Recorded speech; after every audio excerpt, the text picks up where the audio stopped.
పునర్వివాహం. ఆగండి జడ్జి గారు.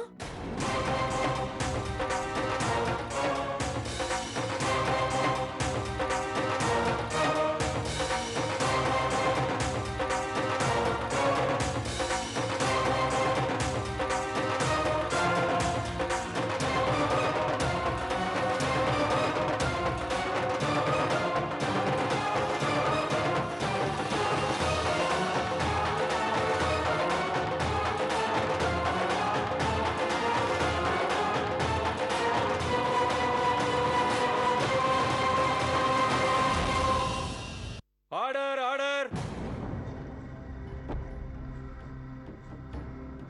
ఇలా ఆలస్యంగా వచ్చి కోర్టుకి అంతరాయం కలిగించినందుకు నేను క్షమాపణ అడుగుతున్నాను. కానీ ఈ కేసులో మిసెస్ కరణ్ మెహతా చెప్పే సాక్ష్యం చాలా విలువైంది. బహుశా తన సాక్ష్యం మీ నిర్ణయాన్ని మార్చొచ్చు.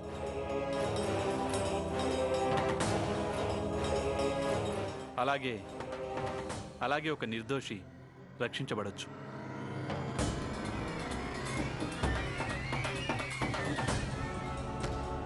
సరి అయిన సమయానికే ఒక ప్రత్యక్ష సాక్షి న్యాయస్థానానికి వచ్చారు. Defence, you may proceed. Mrs Mehta, మీరు 2 నిమిషాలు విట్నెస్ బోన్లోకి వస్తారా?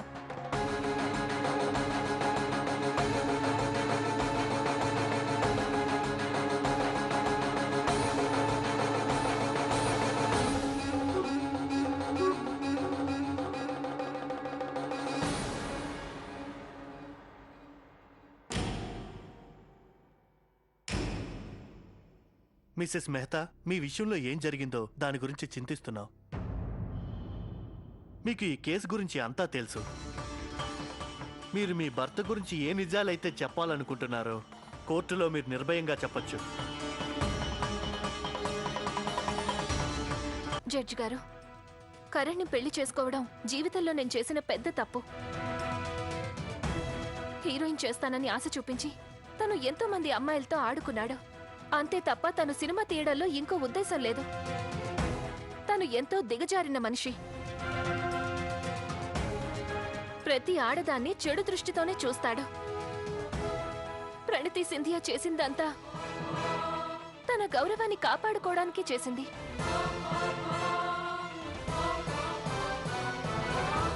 ప్రణతి కరణ్ తలపై కొట్టినప్పుడు అప్పుడు నేను అక్కడే ఉన్నాను. నేను చూశాను.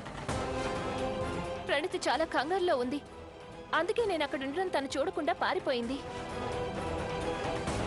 కరణ్ అప్పుడు అక్కడే పడి కొట్టుమిట్టాడుతూ ఉన్నాడు. తన తల నుంచి చాలా రక్తం వచ్చింది. నేను తలుచుకుంటే తనని హాస్పిటల్కి తీసుకువెళ్ళుండొచ్చు. కానీ అలా చేయలేదు. నేనేమనుకున్నానంటే తనని కాపాడి మళ్ళీ తనని బతికించానంటే ప్రణతి లాంటి ఎంతో మంది అమ్మాయిల జీవితాలతో ఆడుకుంటాడు. అందుకే నేను ఆయన్ని అలాగే వదిలేశాను, చావమని. మీరు నేను చేసింది నేరంగా పరిగణించినా పర్వాలేదు. నేనిదంతా నా కోసం చేయలేదు. ఇదంతా కూడా ప్రణతి లాంటి అమాయకపు అమ్మాయిల మాన మర్యాద గౌరవాల్ని కాపాడడానికి నా భర్తని చావనిచ్చాను. నేనిక్కడికి ఇది చెప్పడానికే వచ్చాను. ప్రణతి నా భర్తని హత్య చేయలేదు. తనకే పాపం తెలీదు.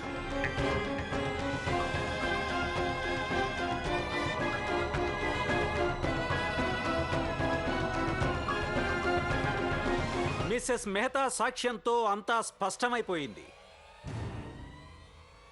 మిస్టర్ కరణ్ మెహతా హత్య ప్రణతి సింధియా చేయలేదని రుజువైంది.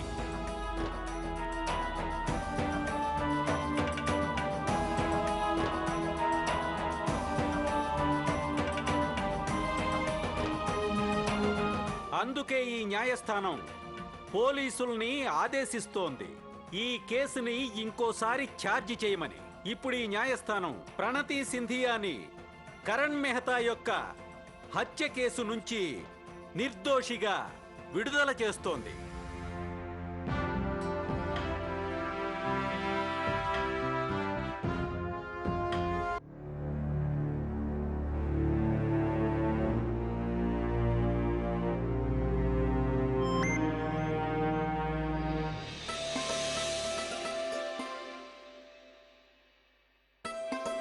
ప్రణతి నీకేం కాదని నేను చెప్పాను కదా. ఉం?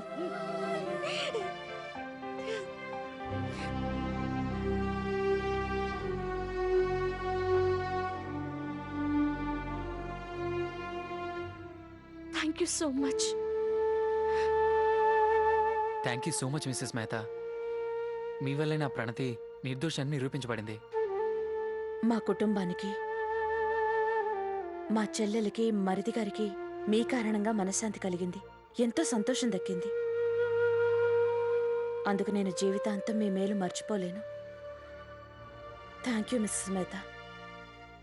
నిజంగా మీరు మా కుటుంబానికి చాలా పెద్ద సహాయం చేశారంటే. మీరు మా కుటుంబాన్ని ముక్కలు కాకుండా గౌరవం పోకుండా చేశారు. మాకు అసలేమీ అర్థం కావడం లేదు. మేం మీకెలా ధన్యవాదాలు చెప్పుకోవాలో. అలాంటి అవసరమేం లేదు. నేనెవరికీ సాయం చేయలేదు. మీరిద్దరూ చాలా అదృష్టవంతులు. అందుకే ఇలాంటి కుటుంబం దొరికింది. ప్రేమని, గౌరవాన్ని ఇచ్చే కోడళ్ళు, కొడుకులు ఉన్నారు. ఒకవేళ ఆర్తి, యశ్వంతులు అలా ప్రయత్నించి ఉండకపోతే ఈ రోజు నేను ముంబై నుంచి ఇక్కడికొచ్చి సాక్ష్యం చెప్పే ధైర్యం ఎప్పటికీ చేసేదాన్ని కాదు.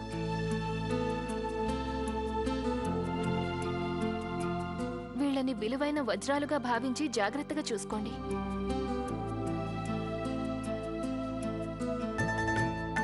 యశ్వంత్, ఆర్తీలు మీతో ఉన్నంత వరకు ఎలాంటి పరిస్థితులు, ఎలాంటి ప్రాబ్లమ్స్ మీ ఇంటి తలుపు కూడా తట్టవాంటి.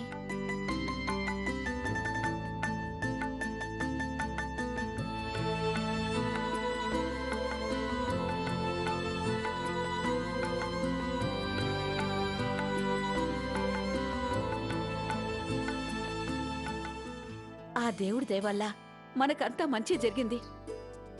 తొందరగా ఇంటికి పదండి. ఆ దేవుడు ముందు దీపం వెలిగించాలి. పదండి. పదండి పదండి. ఆర్తి గారు. చెప్పండి యశ్వంత్ గారు. థ్యాంక్స్ ఆర్తి గారు. ఎందుకు? మీరు తోడుగా లేకపోతే మా కుటుంబం ఈ కేసుని ఎట్టి పరిస్థితుల్లోనూ గెలుచుండేది కాదు. నేను మీ కుటుంబంలో భాగం కాదా యశ్వంత్ గారు? నేనెప్పటికీ మీతోనే ఉంటాను.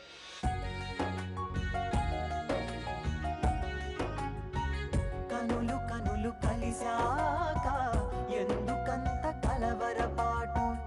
అడుగు ముందుకేశాక ఏమిటలా తడబడతావు? మనవి చేసుకోనా శ్వాసకు అణు అణువు నన్ను నీలో నింపుకోమని. ప్రతి చింత తీరే వేళ తీయని బాధే మిగిలేనేమో. ప్రతి చింత తీరే వేళ తీయని బాధే మిగిలేనేమో. ఎంతైనా మనసేగా మనసేగా మనసింతేగా మనసేగా మనసింతే మనసింతే. ఈ మనసుది తీరని ఆరాటం. మనసింతే మనసింతే మనసింతే. వెళ్దామా? ఆ, పదండి.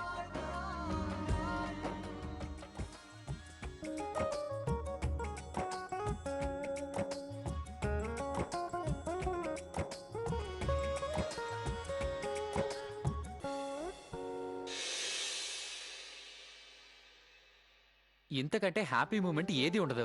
కోర్టు ప్రణతిని నిర్దోషిగా విడుదల చేసింది. ప్రదీప్, ఒక గంట గ్యాప్లోనే నువ్వు ఈ మాటని కనీసం 50 సార్లైనా చెప్పుంటావు. నాకు తెలుసు వదినా, కానీ నేనేం చేయను. నా సంతోషానికి అసలు అవదలేవు. ఈ కేసు మనం ఓడిపోతే కోర్టు ప్రణతికి 7 సంవత్సరాలు జైలు శిక్ష విధించేది. కానీ అలాంటి టైంలో ఆర్తి వదిన, యశ్వంత్ అన్నయ్య ఇద్దరు సడన్ గా మంచి ఎంట్రీ ఇచ్చి అక్కడంతా మ్యాజిక్ చేసేశారు. ఆ కరణ్ మెహతా లాయర్ అయితే నేరం చేసిందని రుజువు కూడా చేసేశాడు. సరైన సమయానికి ఆ అమ్మాయి వచ్చి తన భర్త గురించి పాపాల చిట్టా మొత్తం విప్పేసరికి అప్పుడు కేసు మన వైపుకి తిరిగి ప్రణతి తప్పు చేయలేదని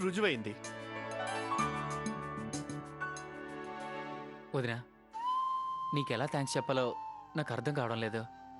ఒకవేళ మీరు మిస్సెస్ మెహతాని కోర్టులో సాక్ష్యం చెప్పడానికి తీసుకురాకపోతే ఇప్పుడు ప్రణతి మన మధ్యలో ఉండేది కాదు.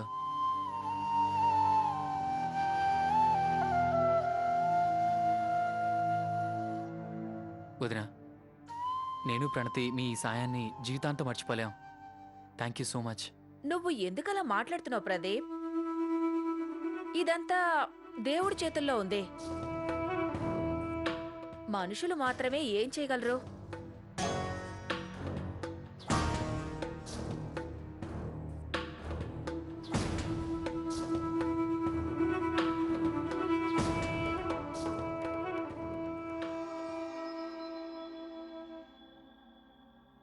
అమ్మ ప్రణతి, నువ్వు చాలా అదృష్టవంతురాలివి. నీకు జీవితం మరో అవకాశం ఇచ్చింది. కానీ నిజమైన మనిషి ఎప్పుడు తప్పుల నుంచి గుణపాఠం నేర్చుకుంటాడు. ఈ కుటుంబం నిన్ను మన్నించి నీకు మరో అవకాశం ఇచ్చింది. ఇక నువ్వు నీ బాధ్యతలన్నింటినీ సక్రమంగా నిర్వర్తించడం నీ కర్తవ్యం. బాగా గుర్తుంచుకో, ఇలాంటి తప్పులు మళ్ళీ ఎప్పుడూ జరగకూడదు. అలాగే మావి గారు, జరిగిన దానికి నేను బాధపడుతున్నాను. కానీ నేను ప్రమాణం చేస్తున్నాను, ఇక నుంచి నేను మీకు అత్తయ్య గారికి ఇలాంటి పరిస్థితి అస్సలు రానివ్వను. మిమ్మల్ని తలదించుకోనివ్వను.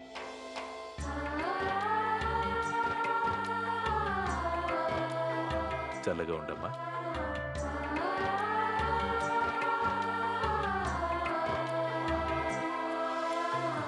ఈ మిఠాయి తిను.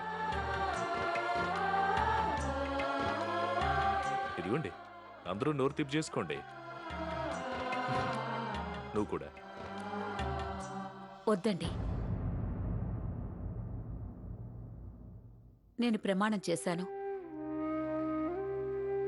ఒకవేళ కోర్టు తీర్పు మనకి అనుకూలంగా వస్తే దుర్గాదేవి గుడికెళ్ళి దర్శించుకుని వస్తానని. ఇప్పుడు గుడికెళ్ళి తిరిగొచ్చాకే మంచినీళ్ళైనా మరేదైనా ముట్టుకోవడం. నాకు తెలిసి మనం ఇప్పుడు బయలుదేరితే సాయంత్రం అయితేనే తిరిగి వచ్చేది మనం. సరే పద. పదండి.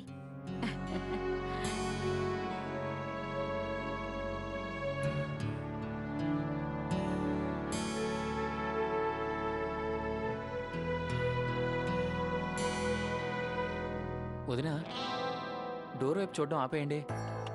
అది యశ్వంత్ అన్నయ్య సడన్గా క్లయింట్తో మీటింగ్ ఉందని వెళ్ళిపోయాడు. చాలా ఇంపార్టెంట్ మీటింగ్ అది. ఇక ఈవినింగ్ వరకు రాడనుకో. అన్నట్లు వదినా, అది అప్పుడప్పుడు ఇలా వెయిటింగ్ చేయడం కూడా హెల్త్కి చాలా మంచిది, రైట్? నాకు గుర్తొచ్చింది, అన్నయ్య ఇచ్చిన ఒక మెసేజ్ నా దగ్గర ఉంది. లెటరా? నాకోసమా? ఆ, ఇవ్వు. ఒకవేళ నేను నీకు ఇది ఇవ్వకపోతే? ప్రదీప్, ప్రదీప్, ఏంటి ప్రదీప్? వదిన ఇలా ఇబ్బంది పెట్టొచ్చో చెప్పు. అంటే ఏంటంటే వదిన, అప్పుడప్పుడు నేను ఇలా ఆట పట్టిస్తుంటే నాకు చాలా మజా వస్తుంది.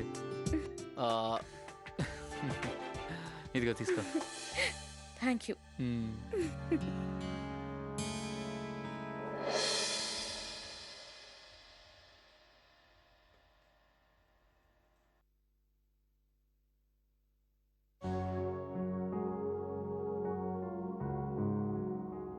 చిన్నప్పుడు ఎప్పుడూ అమ్మ దేవతల గురించి కథలు చెప్తుండేది. ఎప్పుడు ఏ ఆపదొచ్చినా మాయాదీపాన్ని ముట్టుకుంటే కష్టాలన్నీ కూడా తొలగిపోతాయని. ఈ కుటుంబానికి నువ్వు కూడా దేవత లాంటి దానివే ఆర్తి. ఇంట్లో ఏ ప్రాబ్లం వచ్చినా నువ్వు నీ ప్రాబ్లంలాగే భావిస్తావు. ఆ ప్రాబ్లంని సాల్వ్ చేయడంలో ఎప్పుడూ సక్సెస్ అవుతావు. దేనికోసం కూడా ఎప్పుడూ ఆలోచించవు, కంప్లైంట్ కూడా చేయవు. ఇంత పేషెన్స్, ప్రతి సమస్యని భరించే ఈ శక్తి నీకెలా వచ్చింది ఆర్తి? మీ సంతోషం కోసం కాదు, మనస్ఫూర్తిగా చెప్తున్నాను. ఈరోజు ప్రణతి, ప్రదీప్లు జంటగా కలిసి ఇలా సంతోషంగా ఉన్నారంటే దానికి కేవలం మీరే కారణం ఆర్తి. థ్యాంక్ యూ ఆర్తి గారు. నాకు తెలుసు మీరు థ్యాంక్స్ చెప్పాల్సిన అవసరం ఏంటి అని అంటారని. అందుకే ఇప్పుడే చెప్తున్నాను. మీకోసం ఈరోజు ఈవినింగ్ ఒక సర్ప్రైజ్ ప్లాన్ చేశాను. రెడీగా ఉండండి. మీటింగ్ అయ్యాక మిమ్మల్ని తీసుకెళ్ళడానికి నేనే ఇంటికి వస్తాను. See you.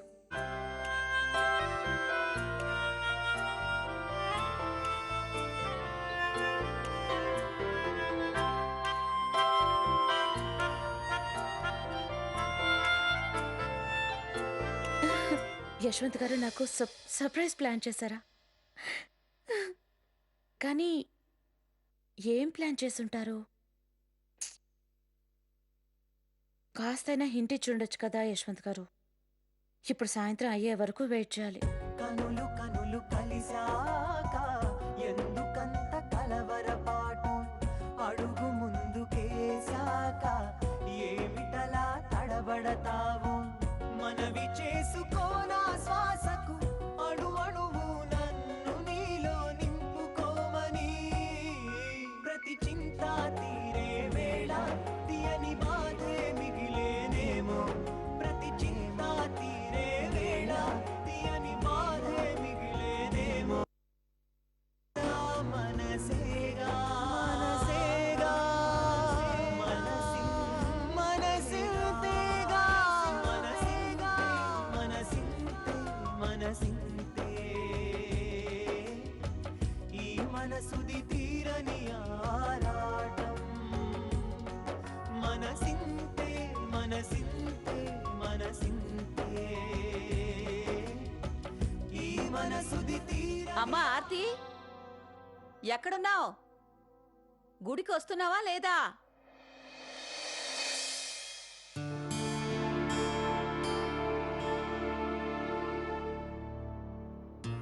ఎంతసేపటి నుంచి ఎదురు చూస్తున్నావో తెలుసా? వెళదాం పద. అత్తమ్మా,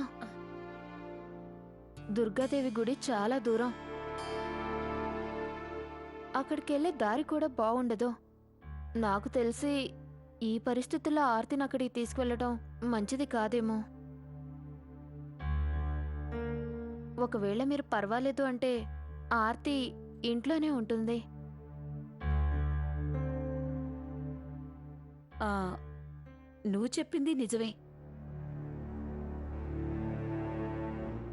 యశ్వంత్ వస్తాడు కదా, తనకి టిఫిన్ చెయ్యాలి కదా. పనిలో పడి భోజనం కూడా మర్చిపోయి ఉంటాడు. సరే ఆర్తి, నువ్విక్కడే ఉండు, మేం వెళ్ళొస్తాం. కానీ అత్తయ్య, నేను ఆ, నీ తరపున కూడా నేనే ప్రార్థిస్తాను, సరేనా? పదండి. పదండి పదండి.